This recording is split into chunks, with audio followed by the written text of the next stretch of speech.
하나님 말씀은 에스더 7장 구약성경 757면 구약성경 757면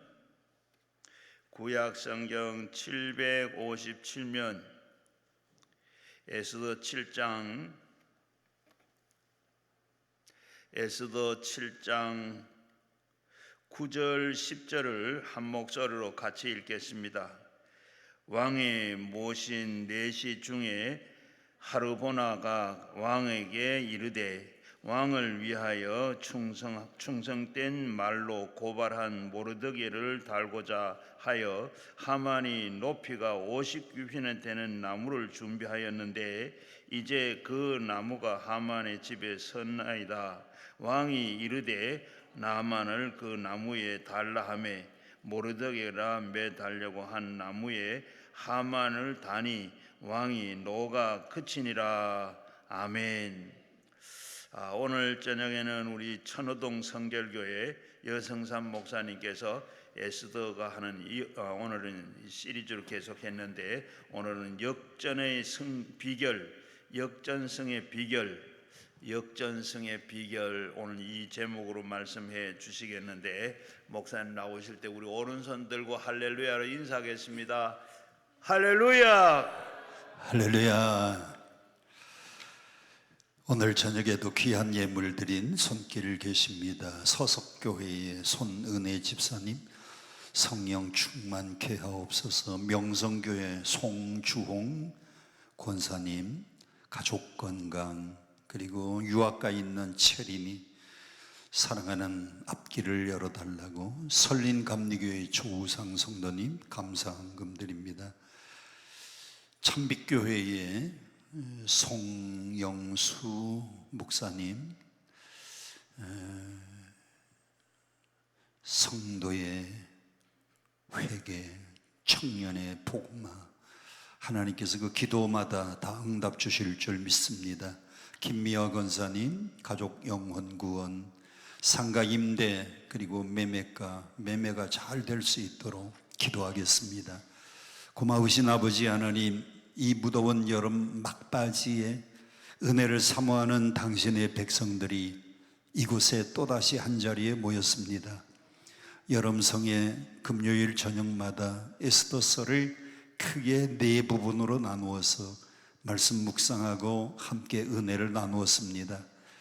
오늘 이 저녁에 마지막 에스더서를 통해서 큰 은혜 받는 시간 되게 하시고 귀한 예물 드린 손길마다 그 기도가 응답되고 저들의 마음의 소원들이 하나님 안에서 이루어지도록 역사해 주옵소서.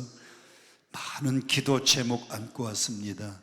기도하는 모든 성도들의 기도가 하나님 나라에 상달되게 하옵소서.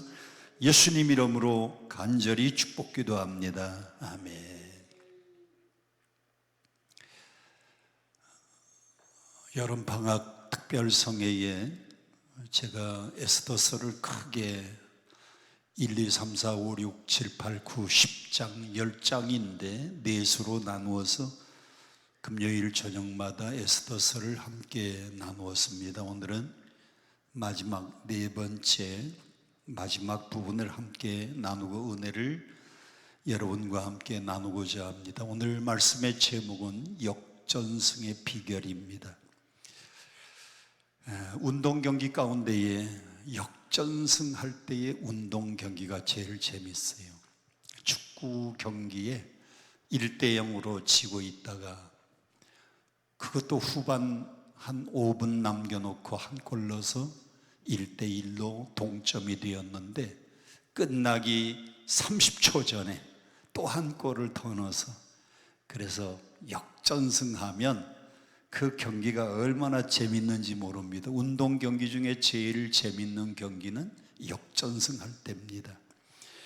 야구에서 내가 응원하는 팀이 지고 있는데 3대0으로 지고 있었어요. 그런데 9회 말 그것도 투아웃 이후에 베이스가 꽉 차 있는데 마지막 나온 타자가 만루 홈런을 치면 4점이 나는 겁니다. 역전승하는 거예요. 그래서 축구 경기도 그렇고 야구 경기도 그렇고 제일 신나는 경기가 역전승하는 운동 경기입니다. 에스더서는 전체가 10장인데 모든 이야기 줄거리는 7장에서 끝납니다. 이야기 줄거리는 7장에서 끝나는데 8장, 9장, 10장은 잔치 이야기입니다. 자, 오늘 그 가운데에 우리가 주목할 만한 사람이 하만이라고 하는 사람인데, 이 하만은 그 당시에 최고의 권력을 가지고 있던 사람입니다. 임금 다음에 가장 높은 총리의 자리에 아하수에로 임금이 하만을 임명을 했는데, 이 하만은 최고의 권력자예요. 그런데 모두가 그 앞에 지나가면 무릎 꿇고 경배하고 절하라고 하고 엎드리라고 했는데, 모두 다 그렇게 하는데 딱 한 사람만 꿇지도 않고 절하지도 않고 경배하지 않는 사람이 있었습니다. 대궐문을 지키고 있는 수문장 모르드기라고 하는 사람은 무릎 꿇지도 않고 엎드려 절하지도 않았어요. 왜냐하면 그 사람은 유다인이기 때문에. 유대인들은 10계명 가운데 1계명을 철저히 지킵니다. 나 외에 다른 신을 내 앞에 두지 말라. 그래서 하나님 외에 그 어떤 사람에게도, 그 어떤 신에게도 무릎 꿇거나 엎드려 경배하는 일은 없는데, 모르드게가 신앙적 문제 때문에 절대로 무릎 꿇지 않고 절하지 않았더니 이 하만이 모르드게가 너무 미웠어요. 그래서 모르드게도 죽이고 그의 민족도 죽이려고 보니까 그 민족이 유다인입니다. 그래서 유대인들을 다 죽이면 모르드게도 죽는 거거든요. 제비를 뽑았는데 구약 성경에서 히브리어로 제비 뽑다, 부르라고 하는 단어입니다. 이 부르, 제비 뽑다고 하는 이 단어에서 복수형으로 부림절이라고 하는 명절이 왔어요. 제비를 뽑았는데 1월부터 12까지 숫자를 놓고 뽑았더니 12월이 결정이 되었고, 또 1일부터 30일까지 날짜를 놓고 뽑았더니 13일이 결정이 돼서 12월 13일 모든 유대인들을 다 죽이도록 왕의 오인을 찍었습니다. 문제는 그 유대인들이 다 죽으면 그 안에 누가 포함되느냐? 하얀 글씨를 보세요. 누구도 같이 포함되었어요? 모르드게도 그 안에 포함되어서 죽고요. 누구마저도 죽을 위기에 처했는가 하면 새로 왕으로 뽑힌 에스더도 죽기 일보 직전의 위기입니다. 자, 3번을 보세요. 하만이 이 모르드게 한 사람을 죽이려고 자기 앞에 꿇지도 않고 엎드려 절하지 않으니까 모르드게를 죽이려고 자기 집 마당에다가 뭘 세웠는가 하면 50규빗 되는 장대를 매달아 놨어요. 한 규빗은 여기 보세요. 여기 보세요. 한 규빗은 손끝에서 팔꿈치 끝까지가 한 규빗입니다. 50규빗이면 이게 몇 개예요? 50개입니다.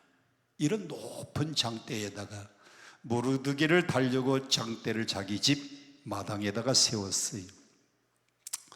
자, 성경 에스더서 7장 오늘 본문 9절과 10절 함께 봉독합니다. 9절 시작. 왕을 모신 내시 중에 하르보나가 왕에게 아뢰되 왕을 위하여 충성된 말로 고발한 모르드게를 달고자 하여 하만이 고가 50규빗 되는 나무를 준비하였는데 이제 그 나무가 하만의 집에 섰나이다. 왕이 가로되 하만을 그 나무에 달라. 누구를 달아 죽이려고 장대를 달았어요? 모르드게를 죽이려고 50규빗 되는 장대를 마당에다가 세웠는데 왕이 명령을 내립니다. 하만을 그 나무에 달라. 10절 다 같이 함께 봅니다. 시작. 모르드게를 달고자 한 나무에 하만을 다니 왕의 노가 그쳤다 그랬어요. 여러분, 모르드게가 거기에 달려서 죽을 뻔했는데 거기에 하만이 달려서 죽었어요. 이걸 한문으로 표현하니까 역전승이잖아요. 역전승. 유다인들이 다 도륙당하고 죽임을 당하고 재산 탈취당하기로 되어 있는 12월 13일 아달월 13일이 오히려 그들을 죽이려고 했던 사람들이 오히려 거꾸로 망하게 되었으니 이게 역전승이잖아요.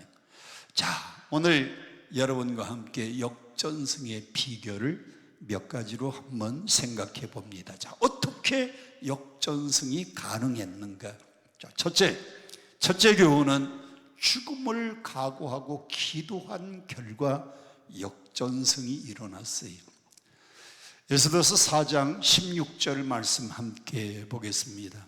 당신은 가서 수산에 있는 유다인을 다 모으고 나를 위하여 금식하되 며칠을?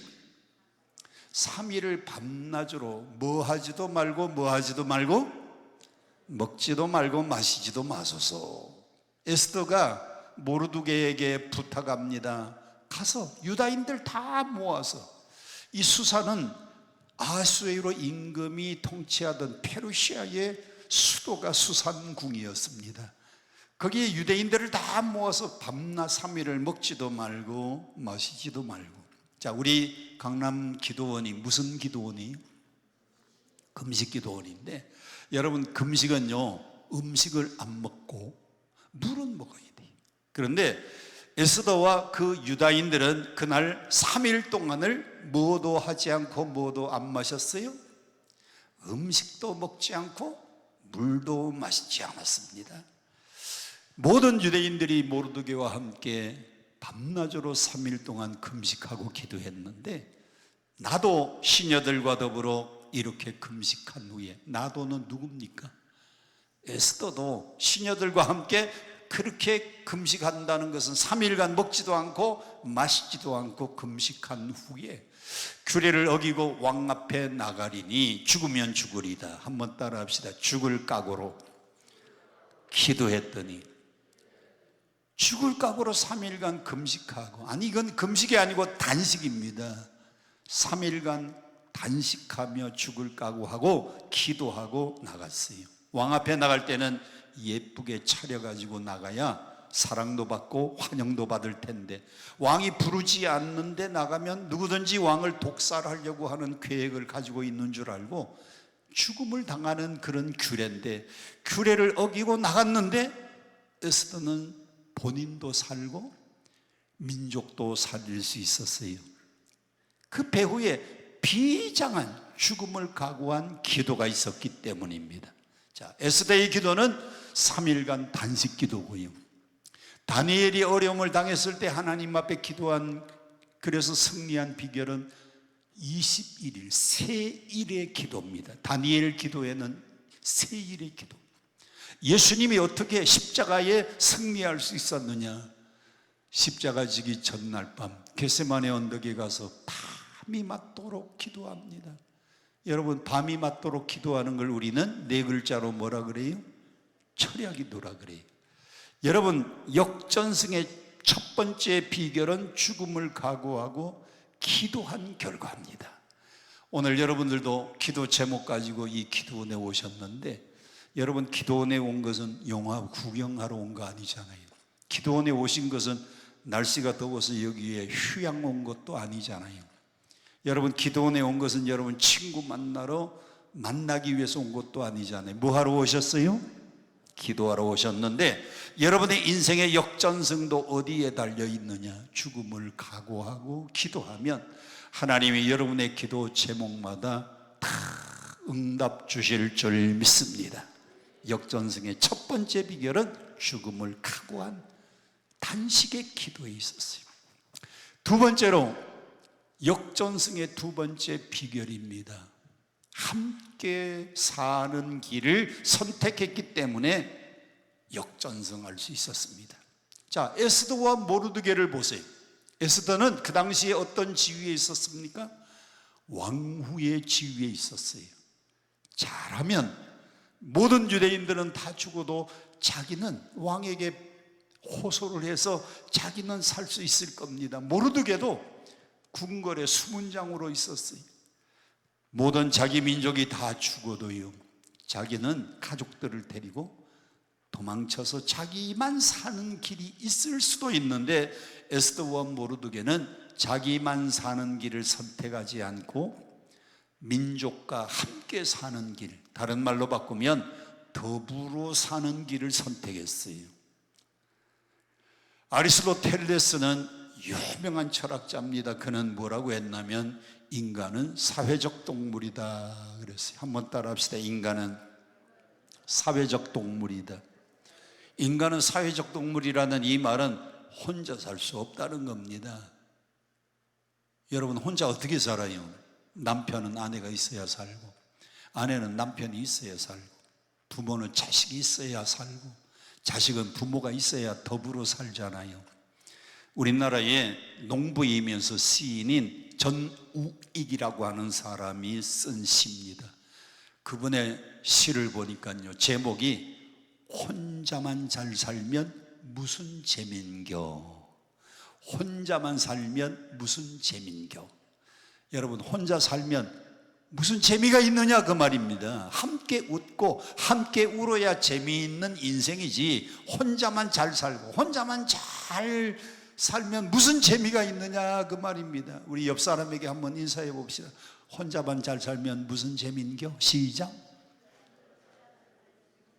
그렇습니다. 더불어 사는 길이 행복한 길이에요. 에스더도 그렇고 모르드게도 그렇고요, 자기만 살려고 도망치지 않았어요. 유대인들은 12월 13일이면 다 죽는 걸 알고 자기 가족만 챙겨서 도망가지 않고 민족과 함께 사는 길을 선택했어요. 미국의 펜실베니아 지방에 가면 로제트라고 하는 동네가 있습니다. 한번 따라합시다. 로제트. 이 미국의 펜실베니아의 로제트 동네는 이태리에서 이민 온 사람이 거기에 2,500명이 살고 있었는데, 여기에 당신이 아니고 당시, 그 당시 1951년도에 미국에서 사망률 1위가 심장병이었습니다. 그런데 이상하게 이 로제트 지방에는요, 심장병으로 죽은 사람이 한 명도 없는 겁니다. 미국에 가면 LA에 우리나라의 코리안 타운이라고 있어요. 거기 가면 우리 한국 사람들이, 이민 간 사람들이 이렇게 몰려서 살잖아요. 마찬가지로 이 펜실베니아 주의 로제트 지방에는 이태리에서 이민 온 사람들이 2,500명 정도 모여서 사는데, 미국의 사망률 1위가 심장병인데 그 동네는 심장병으로 죽은 사람이 한 명도 없어요. 그래서 연구조사를 해봤습니다. 무슨 비결이 있는가? 연구조사를 해봤더니 세 가지가 있었어요. 첫 번째는 한 집에 3대가 살고 있는 겁니다. 할아버지, 할머니, 아버지, 어머니, 손자, 손녀. 한 집에 3대가 살고 있어요. 한 집에 3대가 살면 더불어 살아가니까 할아버지, 할머니가 요 손주들 재롱 보고 웃고 즐기고 같이 웃음꽃이 떠나지 않잖아요. 두 번째는요, 그 동네 사람들은 만나면 그냥 지나가는 사람이 없어요. 누구든지 만나면 서로 인사하고 안부를 묻는 대화를 하는 겁니다. 그 동네 사람들은 2,500명이 몰려서 사는데요, 누구든지 만나기만 하면 어디 가십니까? 그동안 어떻게 살았습니까? 뭐하고 지냅니까? 안부를 묻고 인사를. 세 번째는 집집마다 앞에는 대문이 있는데 뒷뜰은요 터놓고, 그 뒷뜰에 터놓고 옆집하고 우리로 말하면 부침개를 만들어서, 이태리의 부침개가 뭐예요? 그 피자지 뭐예요? 피자. 이태리의 부침개가 피자잖아요. 그 피자를 만들어 놓고 뒷뜰에서는요, 이웃집과 같이 음식을 항상 서로 나누어 먹는 겁니다. 이렇게 더불어 살아가니까 심장병으로 죽는 사람이 그렇게 많았던 1951년도에 이 로제트 지방의 이태리 사람들은요, 서로 더불어 살아가니까 아픈 사람도 없고 심장병으로 죽는 사람이 없다고 하는 결론을 얻었어요. 여러분, 사람이요, 이렇게 더불어 살 때 행복한 겁니다. 아멘. 여기서 기업하는 분들 계십니까? 나 혼자만 먹고 잘 살면 무슨 재미요? 우리 집에서 같이 일하는 노동자들도 더불어 잘 살아야지. 더불어. 우리 교회 다니는 모든 성도들은요, 나만 잘 살면 무슨 재미가 있습니까? 서로 온 교회 성도들이 더불어 행복하게 살아야 돼. 그래서 성경은 로마서 12장 15절에 이렇게 말씀합니다. 같이 함께 봉독합니다. 시작. 즐거워하는 자들로 함께 즐거워하고 우는 자들로 함께. 여러분 주위에 기쁘고 즐거운 사람이 있으면 아이고 잘됐다, 아이고 당신 내 아들이 이번에 좋은 대학 갔다며, 아이고 그 아들이 졸업하더니 좋은 직장 갔다, 이렇게 서로 즐거워하는 자들과 함께 즐거워하고 우는 자들과 함께 울고 더불어 사는 것이 행복한 길이잖아요. 여러분, 모르드게와 에스더는요, 혼자만 사는 길을 선택하지 않았어요. 더불어 사는 길을 선택했기 때문에 자기도 살고 민족도 살릴 수 있었습니다. 역전승할 수 있었어요. 자, 사도 바울의 고백을 보세요. 바울은 로마서 9장 1절, 2절, 3절에 이렇게 말씀합니다. 1절 다 같이 함께 봅니다. 시작. 내가 그리스도 안에서 참말을 하고 거짓말을 아니하노라. 나에게 사도 바울이 내 마음속에 큰 뭐가 있다? 큰 근심이 있다 그랬어요. 내 마음에 큰 근심이 있는 것과 마음에 그치지 않는 고통이 있는 것을 내 양심이 성령 안에서 나로 더불어 증언하노니. 3절, 2절은 원래 없습니다. 로마서 9장은 2절은 없고 3절 같이 함께 봅니다. 시작. 나의 형제 곧 고륙의 친척을 위하여 내 자신이 저주를 받아 그리스도에게서 끊어질지라도 원하는 바다. 바울은 결혼하지 않았어요. 바울은 독신입니다. 바울은 독신이기 때문에 고륙의 친척, 아니 결혼 안 하고 혼자 사는 사람이 무슨 가족이 있어요? 여기에 고륙의 친척은 누구를 말하는가 하면 자기 민족을 말하는 겁니다. 내가 그리스도에게서 끊어져도 우리 민족이 다 구원받아서 우리 민족이 다 더불어 구원받고 잘 살았으면 좋겠다. 그래서 바울은요, 자기 민족을 다 구원시키는 것이 내 마음에 그치지 않는 고통, 내 마음에 떠나지 않는 근심이라 그랬어요. 바울도 자기 민족과 더불어 잘 사는 길을 선택하고 항상 하나님 앞에 기도했습니다. 여러분들도 나만 잘 살려고 하는 생각을 버리세요. 한번 따라 합시다. 더불어 잘 살자. 내가 돈 잘 벌면요, 더불어 잘 살아야 되고요. 내가 좀 힘이 있으면 연약한 사람을 붙들어주고 더불어 사는 길을 선택하면 나도 살고 너도 살고 모두가 사는 길을 찾을 수 있습니다. 자, 세 번째, 어떻게 역전승이 가능했느냐? 그 50규빗 되는 장대 끝에 모르드게가 달릴 뻔했는데 그 모르드게를 달려고 했던 하만이 달리고 모르드게는 살았어요. 유대인들은 살았어요. 어떻게 역전승이 가능했는가 하면 모르드게의 확신의 신앙입니다. 자, 에스더서 4장 14절 함께 보겠습니다. 시작. 이때에 내가 만일 잠잠하여 말이 없으면 유다인은 다른 데로 말미암아 노음과 구원을 얻으려니와 너와 네 아비 집은 멸망하리라. 이거 누가 한 말인가 하면 모르드게가 양딸과 같이 키운 에스더에게 말하는 겁니다. 네가 나서지 않아도 하나님은 우리 유대인 민족을 다른 방법을 통해서 노임을 다른 방법을 통해서 구원해 주실 거다. 하나님은 우리 민족을 반드시 구원해 줄 거다. 확신 있는 신앙을 가지고 있었어요. 다른 말로 표현하면 네가 나서지 않아도 우리 민족은 하나님이 구원해 주신다는 확신. 여러분, 우리 예수 믿는 사람에게는요, 확신이 필요해요. 무슨 확신? 내가 구원받았다는 확신. 여러분, 우리 예수 믿는 사람은 확신이 필요합니다. 무슨 확신?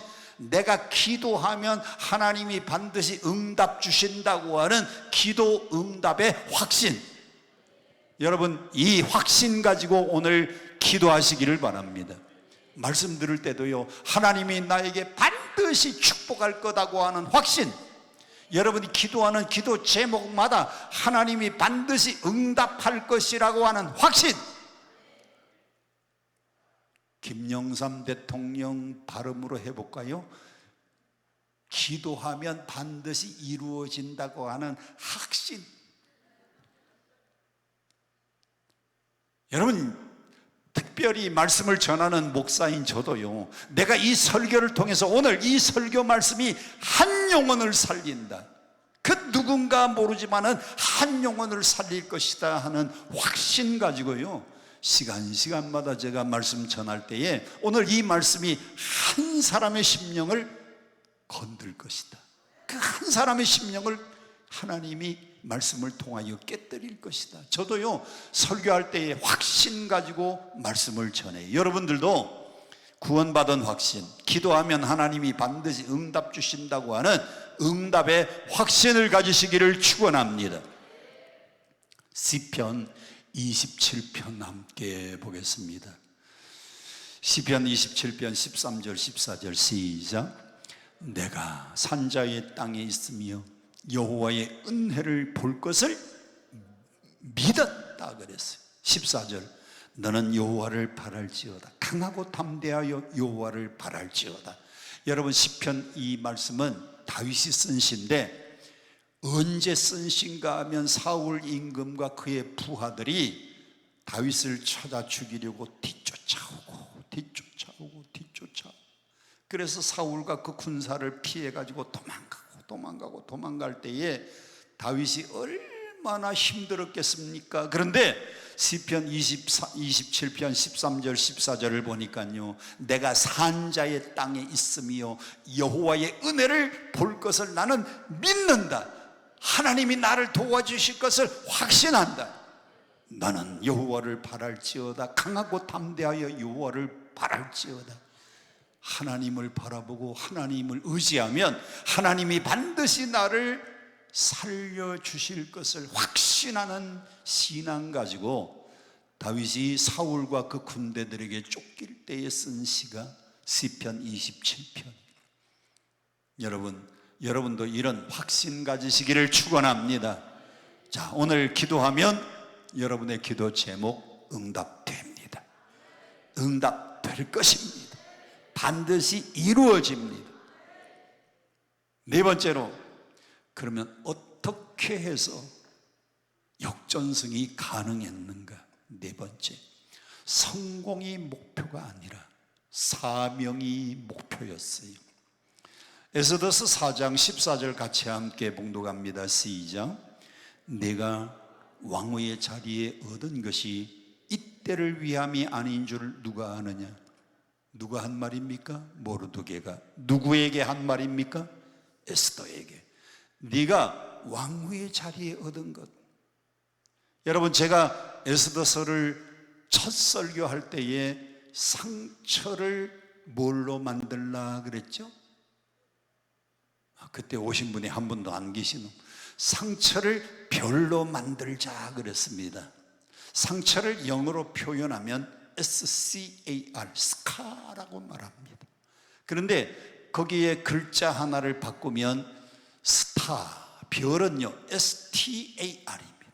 SCAR에서 글자 하나를 바꾸면 STAR, 별이 되는 거예요. 에스더는 뭐가 많은 사람이었는가 하면 상처가 많은 사람이었어요. 첫째, 태어나고 보니까 자기 나라가 아니에요.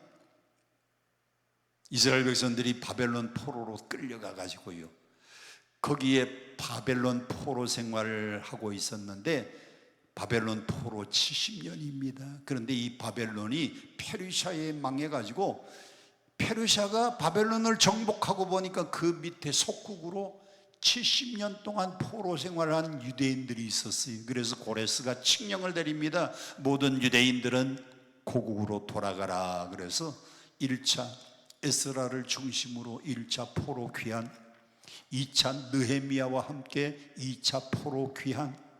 그런데 포로로 다 돌아갔는데, 본국에 돌아갔는데 무슨 사정인지 모르지만은 자기의 본국으로 돌아가지 못하고 남아있던 유대인들이 그 페르시아 제국의 수도 수산에 남아있는 사람들이 있었어요. 에스더서는 그 남아있는 유대인들의 이야기입니다.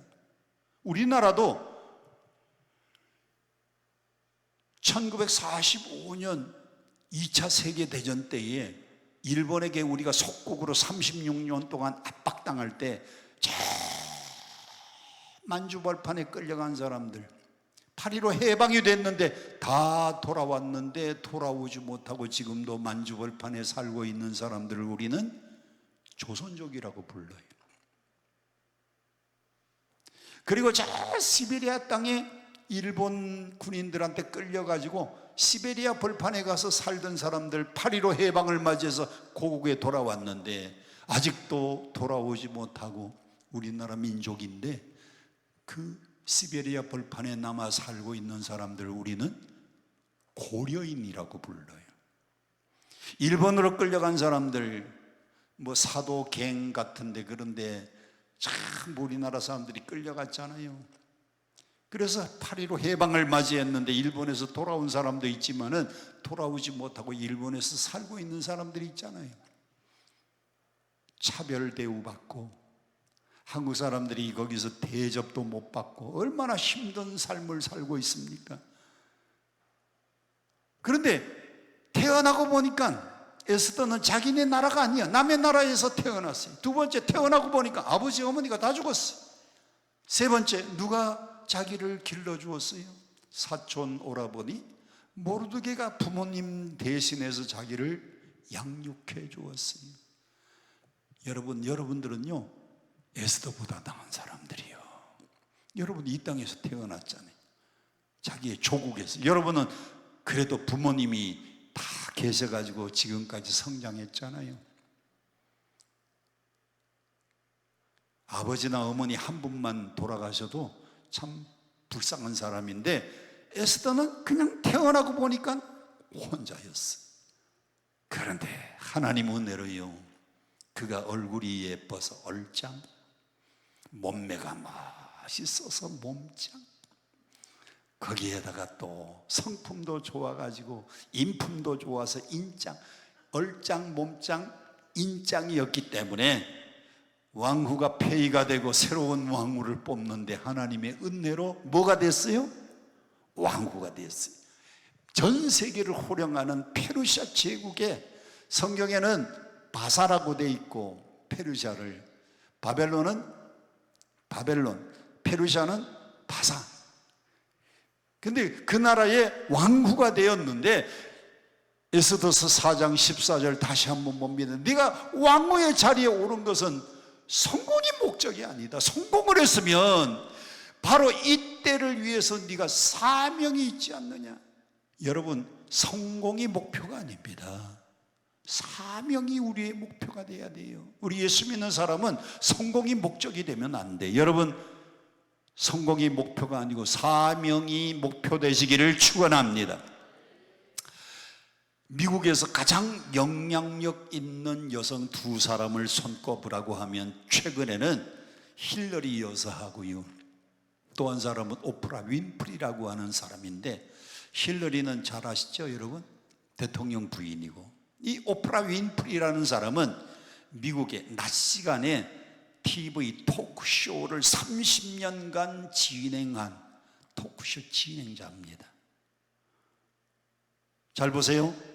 미국에서 그 유명한 이 사람이 토크쇼를 진행하면 몇 명이 시청하는가 하면 120만 명이 적어도 시청을 해요. 대단히 유명한 토크쇼의 진행자가 오프라 윈프리인데 흑인 여성입니다. 그런데 사람들은 말합니다. 야, 저렇게 인기 있는 TV에 인기 있는 토크쇼에 120만 명이 시청하는 그런 훌륭한 진행자니까 성공했다. 그런데 이 사람은요 얼마나 비참한 환경에서 자랐는지 몰라요.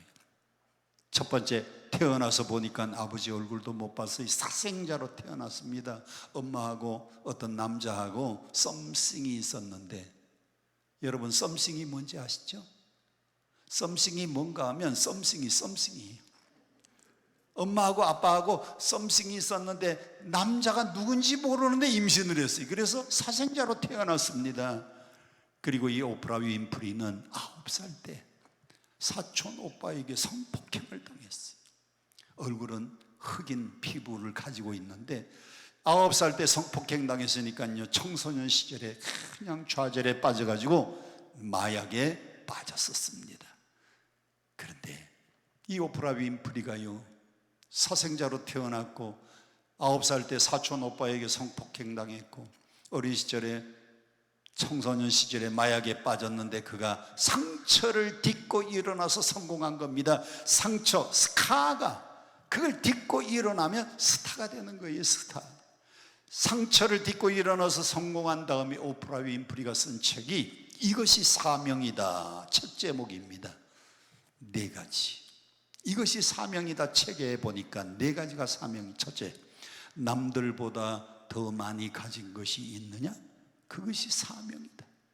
여러분, 하나님이 여러분들에게도 다른 사람보다 돈을 좀 더 주셨으면 그게 사명이에요. 돈 버는 게 성공 목표가 아니고, 돈 벌었으면 그 돈 가지고 위대한 사명을 위해서 쓰라는 거예요. 하여튼 헌금 얘기하면 아멘을 아무도 안 할 줄 알았어요. 여러분, 돈 벌어서 성공했습니까? 그 돈 가지고 멋지게 쓰라는 겁니다. 의미 있는 곳에 쓰라는 거예요. 그게 사명입니다. 2번째, 남들보다 더 아픈 상처가 있느냐? 그게 사명이라는 겁니다. 오프라 윈프리는 상처가 남들보다 더 많았어요. 태어나서 사생자로 태어났고 9살 때 사촌 오빠에게 성폭행 당했고 TV에 진행 중에요, 자기 그 얘기를, 아픈 얘기를 다 털어놨어요. 9살 때 성폭행 당했다는 얘기, 그리고 청소년 시절에 마약에 빠졌다는 얘기. 근데 이걸 딛고 일어나서 자기가 이 상처를 딛고 일어나서 성공했으니까 그런 환경에 있는 사람들에게 용기 주고 희망 주고 힘을 주기 위해서 자기가, 그래서 그게 사명이라는 겁니다. 3번째, 남들보다 더 설레는 꿈이 있느냐? 남들보다 더 설레는 꿈이 있는 사람은 사명, 그 꿈이 사명이라는 겁니다. 4번째, 남들보다 더 부담이 되는 것이 있으면 그것이 사명이다. 그랬어요. 오늘 저녁에 제가 한번 소개하려고 하는 분은 오피란 선교사, 태국에 계신 선교사인데 이분은 우리나라의 대표 선수, 축구 선수였습니다. 그리고 할렐루야 프로 축구 선수 팀에서 활동했던 분입니다. 이분이 신앙생활을 잘하고 국가대표로 축구 선수로, 프로 선수로 열심히 활동을 했는데 하나님이 자꾸 이런 마음을 주시더래요. 태국에 가서 어린아이들을 축구를 가르치면서 하나님 말씀을 잘 전해라. 그 마음을 자꾸 주시더래요. 그래서 프로 은퇴하면 퇴직금 받잖아요.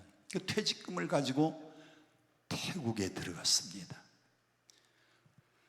축구 선수로서 한평생 활동하다가 프로 은퇴하면서 퇴직금 받은 걸 가지고 태국에 들어갔는데, 그 당시에 태국의 유명한 축구 선수 하나가 피아퐁이라고 하는 선수가 우리나라에 와서 프로 선수 생활을 했었습니다. 그런데 태국 신문에 일면 기사에 났어요. 피아퐁하고 함께 프로 축구 선수였던 한국의 축구 선수가 태국의 어린아이들에게 무료로 축구를 가르치기 위해서 왔다. 스포츠 신문 일면에 그냥 그래서요, 이 선교사가요 그냥 돈 안 들이고 홍보가 된 겁니다. 그래서 초등학교 4학년, 5학년, 6학년을 뽑아가지고 축구 가르친다고 하니까요, 몇 명이 몰려왔는가 하면 300명이 몰려왔어요. 300명 다 가르칠 수가 없으니까 거기서 재능 있는 아이들 뽑아가지고 한 30명 걔들 먹이고 재우고 그 다음에 학교 보내고, 학교 갔다 오면은 거기서 먹고 자고, 그래 같이 오후에는, 학교 갔다 와서 오후에는 축구를 가르치는데요, 이분이 그렇게 1년 30명 뽑고 그 다음에 또 얘들이 한 학년, 5학년, 4학년에서 5학년 올라가면 또 4학년 뽑으니까 또 30명 뽑고, 또 얘들이 6학년 올라가면 그 밑에는 5학년 올라가면 또 4학년 또 근데 90명, 100명, 한 120명 되니까요, 한 5년 만에 가지고 간 퇴직금이 돈이 다 떨어졌어요. 돈이 다 떨어지고 나니까 이분이 선교사로 훈련받고 나간 것도 아니고 그냥 하나님이 주신 마음 가지고 나가서 자기 퇴직금 다 떨어지고 애들 먹이고 재우고 같이 합숙 생활하면서, 왜냐하면 집에 보내면 태국은요 전부 불교 신자예요. 집에 가면 불교 신자예요. 그러니까 집에 안 보내고 먹이고 재우고 성경 가르치고 학교 보내고, 학교 갔다 오면 오후 시간에는 축구 가르치고, 한 5년 되니까요 퇴직금 다 떨어져서 빈 거지가 되었는데, 제가 태국에 갔다가 그분을 만났는데 완전히 한 푼도 없는 거지가 됐을 때 제가 그분을 만났어요. 그래서 간증을 들어보니까요 너무너무 훌륭한 분이에요. 제가 후원자를 개발해 가지고 제가 후원자를 붙여주고 후원자들 또 붙여주고 아멘 할 때까지 후원자를 또 붙여주고 그리고는 자기가 가르치는 아이들이 성경 배우고 축구 배워가지고 프로 선수들도, 청소년 대표 선수들도 나오고, 거기서 또 신학교 가서 그 사람들이 목사가 되려고 하니까 본인은 평신도 가지고는 안 되잖아요. 본인도 뒤늦게 신학 공부하고 목사님이 됐는데, 참 한평생 하나님이 주신 모든 것을 거기에 다 쏟, 자기가 가지고 있는 꿈, 자기가 가지고 있는 재산, 자기가 가지고 있는 이 모든 것을 거기 쏟아부었더니요 자기하고 똑같이 닮은 훌륭한 제자들을 많이 길러냈습니다. 할렐루야, 할렐루야. 여러분들이 혹시 태국에 가시면, 태국의 수도가 어디예요? 방콕에서 조금 1시간 30분, 1시간 정도 조금 내려가면 거기에 파타야라고 하는 지역이 있는데, 그 파타야 지역의 해변가에서 10분 거리에 할렐루야 축구 선교 센터가 있어요. 잘 지어놨습니다. 거기서 애들 먹이고 학교 보내고 성경 가르치고 자기의 꿈을 그대로 아이들에게, 그 아이들이 선교사를 보면서 그 꿈을 가진 거예요. 그래서 거기서 국가대표도 나오고 청소년 대표도 나오고, 지금은 프로의 감독들도 거기서 많이 나와서 요즘은 힘이 들던데, 왜? 자기가 기른 아이들 중에 선배들이 또 후배들을 가르치니까. 여러분, 성공이 목표가 아닙니다. 하나님이 주신 성공을 뭘 위해서 써야 돼요? 사명을 위해서 써야 돼요. 그러면 하나님은 역전승할 수 있도록 길을 열어주십니다. 자, 5번째, 반대로 하만이라는 사람은 왜 망했느냐? 하만이 망한 이유를 보니까요 욕심 때문에. 하만은 3장 1절, 에스더서 3장 1절에 보면 아각 사람 하무다다의 아들이라 그랬어요. 여기 아각 사람이라고 했는데, 아각은 사무엘상 15장에 보니까 아말렉 왕 이름입니다. 한번 따라 합시다. 아말렉. 다시 한번 아말렉. 여러분, 아말렉 그러면 이 파란 글씨를 보세요. 여러분이 출애굽기를 읽을 때의 사건이 기억날 겁니다. 이스라엘 백성들이 애굽에서 430년 동안 종살이 하다가 해방을 맞이합니다. 홍해바다 건너가지고 이제 가나안 땅 가는데 아말렉이 가는 길을 막아요. 우리는 너희들하고 싸울 의사가 없으니까 가는 길만 좀 비켜달라고 하는데 못 간다고 길을 막아. 그리고 이 아말렉이요, 이스라엘 그 진영의 후미 뒤에서 쳐진 약한 사람, 노약자들, 어린아이들 뒤를 공격해서 약한 사람들을 죽이는 겁니다. 그래서 이스라엘 백성들이 출애굽할 때에요 광야에서 아말렉하고 전쟁을 하게 되었어요. 모세가 2단계로 작전을 펼칩니다. 여호수아 장군은 군대를 이끌고 나가서 일선에서 싸우고, 모세는 저 산 위에 올라가서 기도합니다. 그런데 아말렉하고 이스라엘이 전쟁을 하는데 이상하게도요 모세가 손들면 누가 이기고? 이스라엘이 이기고, 반대로 모세의 손이 피곤해서 내려오면 누가 이기고? 아말렉이. 그래서 모세의 손이 올라가면 이기니까 이게 안 내려오도록 붙들어준 사람 두 사람이 있었지요. 아론과 훌 장모님이요, 모세의 팔이 내려오지 않도록 두 사람이 붙들어 주었어요. 그랬더니 이스라엘 백성들이 승리를 했습니다. 그때에 하나님이 말씀하신 것이 출애굽기 17장 16절입니다. 파란 글씨 제일 밑에 다 같이 시작. 여호와가 아말렉과 더불어 언제까지 싸운다고요? 하나님이 아말렉과 대대로 싸운다고 말씀하셨어요. 그리고 신명기 25장 19절에 보니까 아말렉에 대한 기억을 너는 잊지 말라 그랬어요. 여러분, 흰 글씨에 저 잊지 말라가 아주 중요합니다. 여러분들이 신명기를 읽을 때에는 두 가지 단어를 항상 기억해야 됩니다. 신명기에 기억하라, 잊지 말라. Don't forget, 잊지 말라. 기억하라, remember. 신명기 읽다가 보면요, 잊지 말라, 잊지 말라, 잊어버리지 말라, 잊어버리지 말라. 기억하라, 기억하라. 뭘 기억해요? 하나님이 홍해바다 건너게 하신 걸 기억하고, 하나님이 40년 동안 광야에서 만나와 메추라기 주셔서 먹여 살린 걸 기억하고, 하나님이 주신 놀라운 이적을 기억하고 잊지 말라는 거예요. 너는 아말렉에 대한 기억을 잊지 말라 그랬어요. 그리고 사울 임금 때입니다. 사무엘상 15장 3절 같이 봅니다. 시작.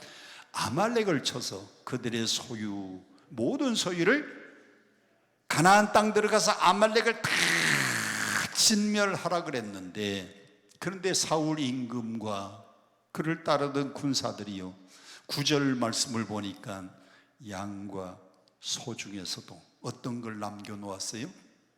하나님은 진멸하고 죽이라고 했는데 양 중에서 좋은 것, 소 중에서 좋은 것, 기름진 것, 살찐 것을 진멸하고 죽여야 되는데 남겨놓았어요.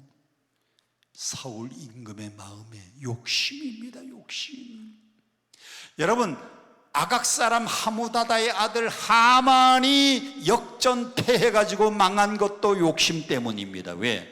아니, 임금 다음에 그렇게 높은 총리의 자리에 올라갔으면 감사해야 되는데 욕심 때문에 하만도 망했고요, 사울 임금도 양, 소, 기름진 거, 좋은 거, 살찐 거 남겨놓아서 진멸하라고 했는데, 그래서 선지자가 와가지고 보니까요, 양 울음소리가 나옵니다. 소 울음소리가 나옵니다. 아니, 사울 임금님, 저게 무슨 짐승입니까? 그랬더니 하나님 앞에 제사 때 드리려고 남겨놓았다고 거짓말이. 여러분, 사울이 말년에 망한 이유도 욕심 때문에 망했어요.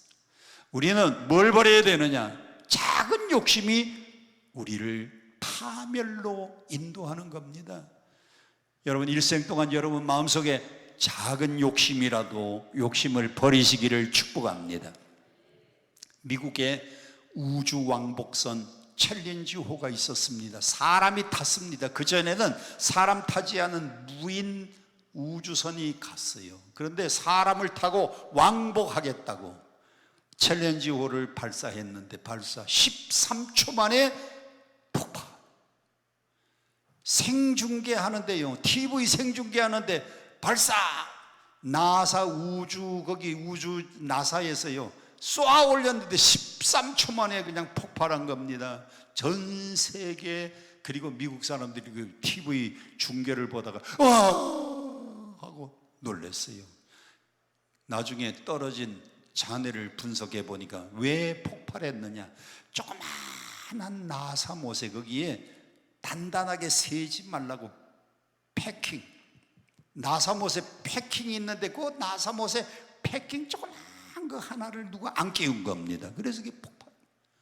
여러분, 우리는 무엇 때문에 망하느냐? 작은 욕심, 요만한 것 때문에 우리 인생이 망하는데, 하만이 망한 이유는 작은 욕심 때문이에요. 욕심. 자, 그래서 저는 오늘 여러분들에게 권고드립니다. 뭐하고 싸워야 되느냐? 남은 인생 여러분이 뭐하고 싸워야 되는가 하면 욕심, 욕구하고 싸워야 돼요. 인간은 누구나 다 가지고 있는 본능, 욕구가 있어요. 아브라함 메슬로라고 하는 사람은 인간에게 기본적인 욕구가 5가지가 있다 그랬어요. 심리학 책에 나오는 이야기입니다. 자, 인간의 기본적인 5가지 욕망이 있는데 제일 밑에 보세요. 제일 밑에는 무슨 욕구가 있어요? 생리적 욕구. 생리적 욕구가 뭔가 하면 안 먹으면 배고파요. 배고플 때는 뭐 하고 싶어? 먹고 싶은 욕구는 이게 생리적인 욕구입니다. 그 다음에 일 열심히 하다 보면 피곤해. 피곤하면 뭐 하고 싶어요? 먹고 싶은 욕구, 자고 싶은 욕구, 이런 건 생리적인 욕구입니다. 그 다음에 두 번째는요, 두 번째 한 단계 높은 욕구는 안전의 욕구입니다. 사람이 집도 짓고 또 이렇게 더울 때는 이렇게 에어컨도 틀고, 이게 다 안전의 욕구 때문에 사람이 좋은 집에서 좋은 옷을 입고 이렇게 더울 때는 에어컨도 틀고, 이게 안전의 욕구가 있어요. 그 다음에 조금 더 올라가면 사람은요, 사회적인 욕구가 있어요. 우리가 혼자 살 수가 없어요. 사회적으로 어울려서 살아야 되는 욕구가 있고요. 그 다음에 조금 더 올라가면 인정받는 욕구, 존중받는 욕구.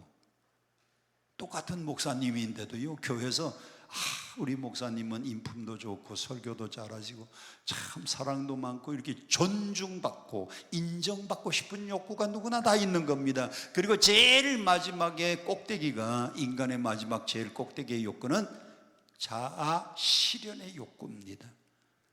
사람은 누구나 다 이 기본적인 욕망이 있어요. 심리학 책에 나오는 얘기인데, 자, 문제는 누구나 다 안정의 욕구, 그리고 생리적인 욕구, 사회적인 욕구, 인정받고 존중받는 욕구, 자아 실현의 욕구가 있는데도 문제는요, 이 모든 것을 내가 주도하려고 하는 사람은 사고납니다.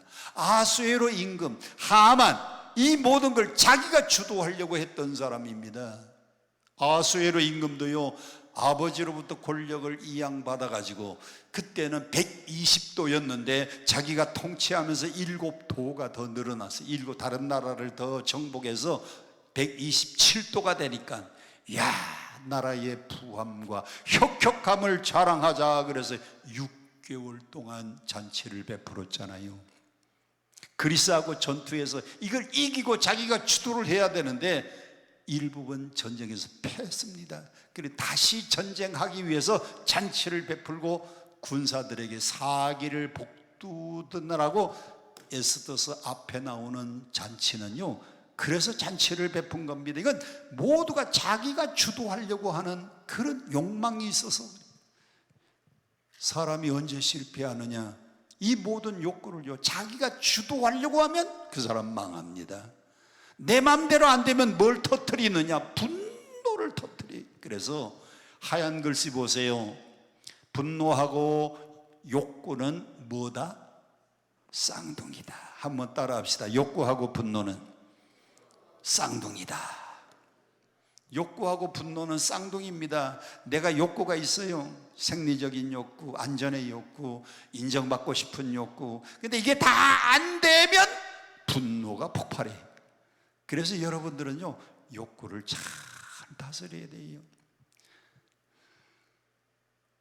성령 충만하면 성령의 9가지 열매가 있는데, 그 성령의 9가지 열매 중에 중요한 열매가 있습니다.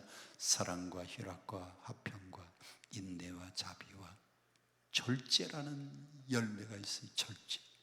이 모든 욕구를요, 절제할 수 있어야 돼요.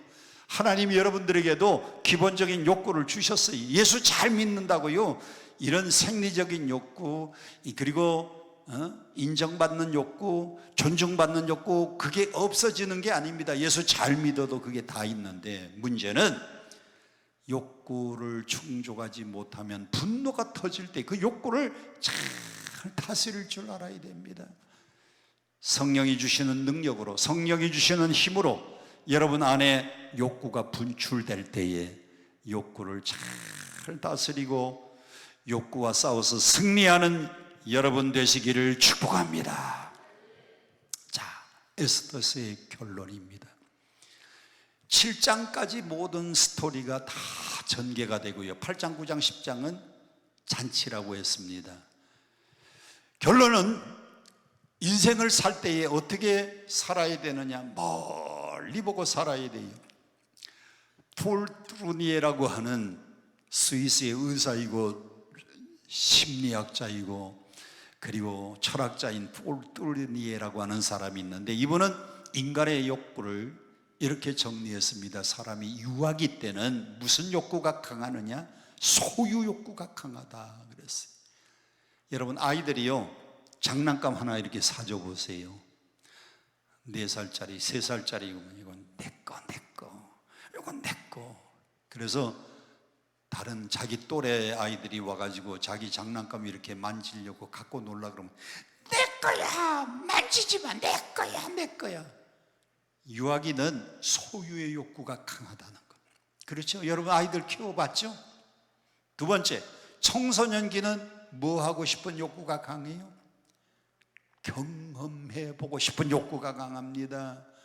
그래서 청소년기는요, 남자아이들이 여자도 한번 만져보고 싶고, 청소년기는요, 남자아이들이 여자아이를 한번 또 끌어안아 보고 싶고, 그 욕구가 또 너무 넘치면 또 뽀뽀도 한번 해보고 싶고, 그건 경험의 욕구가 강해서 그래, 그때는. 그런데 노년기에 접어들면 무슨 욕구가 강해지느냐? 인격의 욕구가 강해지. 그래서 폴 트루니에는 인간의 욕망을 이렇게 연대에 따라서, 성장기에 따라서 나누어 놓았는데, 미국의 일리노이 주의 주립대학의 교수인데 에드 디너라고 하는 사람은 사람이 행복해지는 길이 2가지다 그랬어요.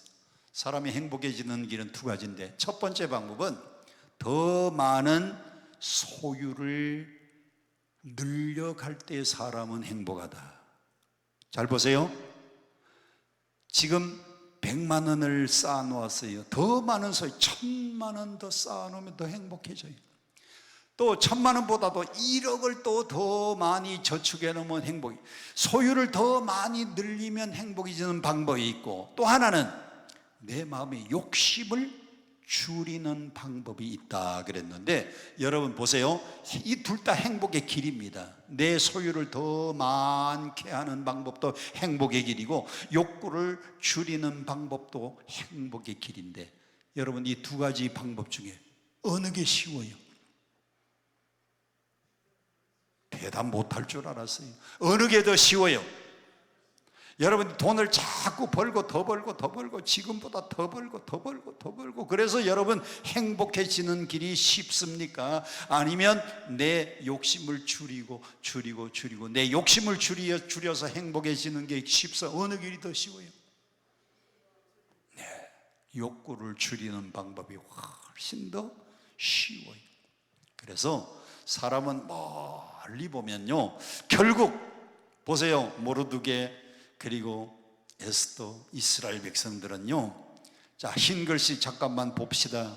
이스라엘 백성들이 바벨론의 포로로 끌려가서 몇 년 동안 포로 생활, 억눌린 생활을 했는가? 70년. 우리나라가 일본에 36년, 거의 배입니다. 배. 거의 배를 바벨론 포로 생활을 했는데, 하나님의 은혜로 1차 포로에서 고향 땅에 돌아가라, 고레스의 칙령으로. 1차 포로는요, 에스라와 그리고 먼저 갔던 사람들, 2차 포로 느헤미야와 또 포로에서 돌아온 사람들 가서 뭐 했습니까? 성전 재건하고요. 느헤미야가 가서 뭐 했습니까? 성벽 쌓았어요. 에스라가 가서 성전 먼저 건축하고, 그 다음에 느헤미야가 가서 성벽을 쌓았어요. 그런데 돌아가지 못하고 페르시아의 수도였던 수상궁에 남아있던 유다인들, 그 고난과 역경, 차별 속에서 얼마나 고생했습니까? 바벨론 포로 때도 고생했고, 1차, 2차 포로에서 돌아가지 못하고 남아서 그 땅에서 차별 대우받고 그 땅에서 멸시받으면서 살았던 그 백성들, 그 고난과 역경에 결국 마지막은 누가 승리를 주셨느냐? 하나님이 마지막에 승리를 주셔서, 이제 에스더서 8장과 9장과 10장인데, 여러분, 인간의 잔치하고 8장, 9장, 10장은 하나님의 잔치입니다.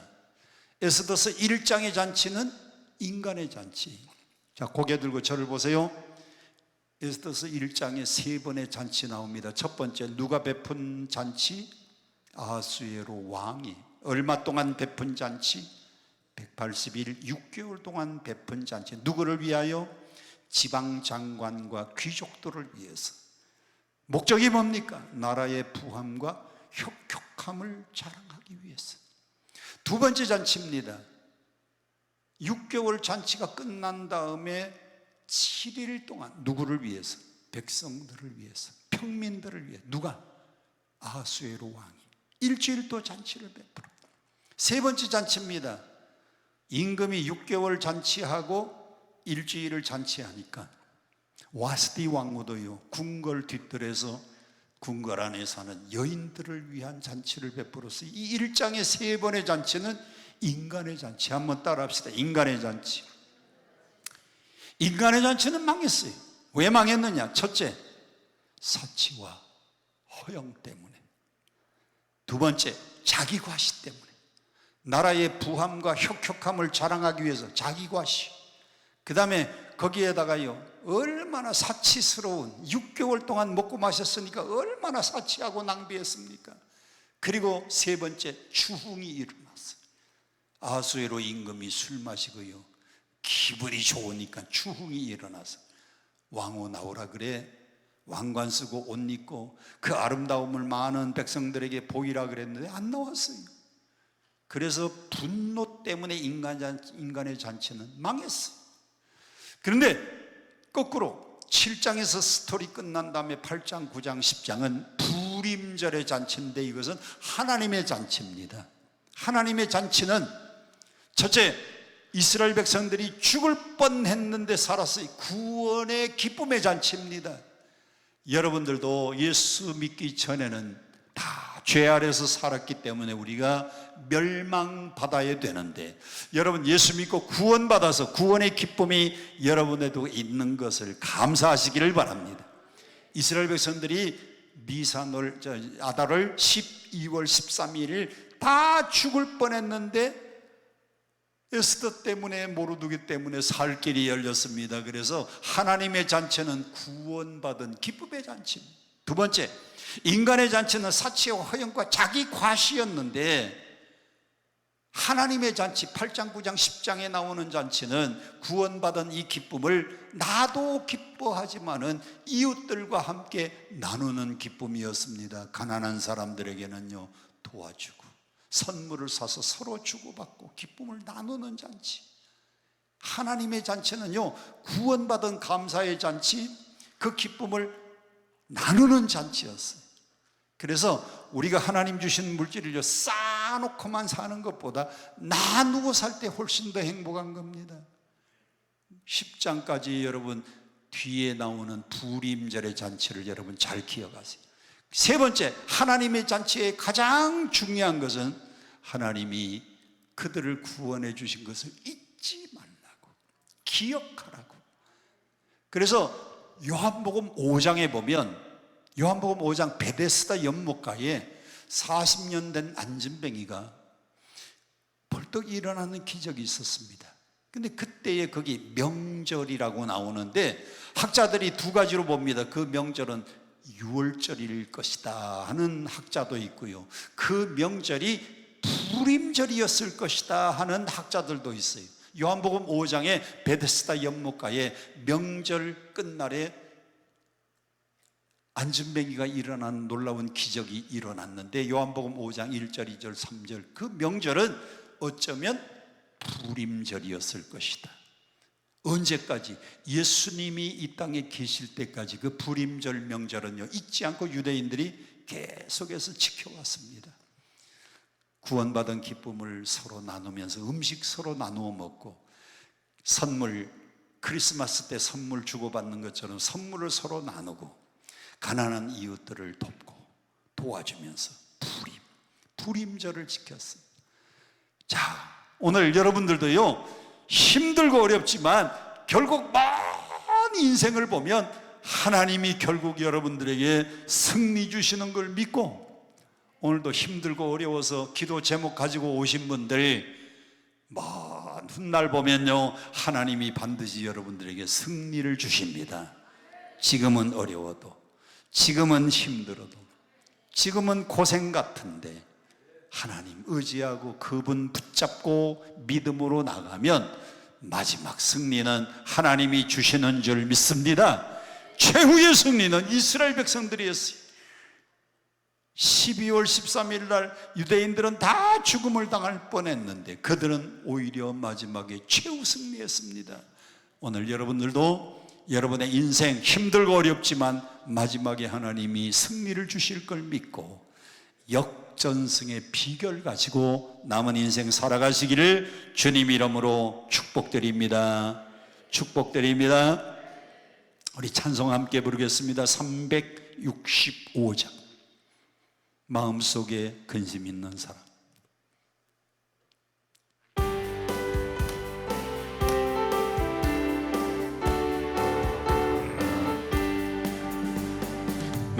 마음속에 근심 있는 사람 주 예수 앞에 달려라.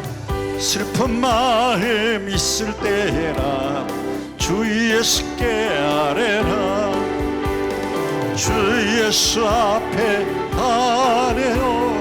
주 우리의 친구니 무엇이나 근심하지 말고 주 예수께 아뢰라.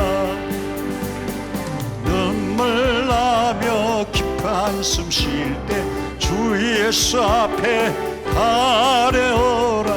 은밀한 죄 내게 있더라도 주 예수께 아뢰라. 주 예수 앞에 아뢰어라. 주 우리의 친구니 무엇이나 근심하지 말고 주 예수께 아뢰라. 괴로움 두려움 주 예수 앞에 아뢰어라. 내일 일을 염려하지 말고 주 예수께 아뢰라. 주 예수 앞에 아뢰어라. 주 우리의 친구니 무엇이나 근심하지 말고 주 예수께 아뢰라. 겁을 내는 자여 주 예수 앞에 아뢰어라. 하늘나라 바라보는 자여 주 예수께 아뢰라. 주 예수 앞에 아뢰어라. 주 우리의 친구니 무엇이나 근심하지 말고 주 예수께 아뢰라. 아멘. 그렇습니다. 하나님이 반드시 여러분의 기도에 응답 주실 겁니다. 내가 이때 나서지 않아도 우리 민족은 하나님이 다른 방법으로 우리 모든 민족을 구원해 주실 것이다. 하나님은 반드시 우리를 살려주실 것이다. 그런데 내가 왕후의 위를 얻은 것이 이때를 위함이 아닌 줄 누가 알겠느냐? 여러분 더 많이 가졌습니까? 사명입니다. 여러분 더 많은 아픔이 있습니까? 사명입니다. 여러분 더 큰 꿈이 있습니까? 설레는 꿈을 남들보다 더 큰 꿈을 가지고 있습니까? 사명입니다. 남들보다 더 부담되는 것이 있습니까? 사명입니다. 성공에다가 목표 두지 말고 사명을 위해서 살아가시기를 축복합니다. 하나님은 반드시 지금 힘들고 어려워도 우리 기도마다 다 응답 주시고 역전승 시켜주실 줄 믿습니다. 주여 삼창 부르고 함께 통성으로 기도합니다. 주여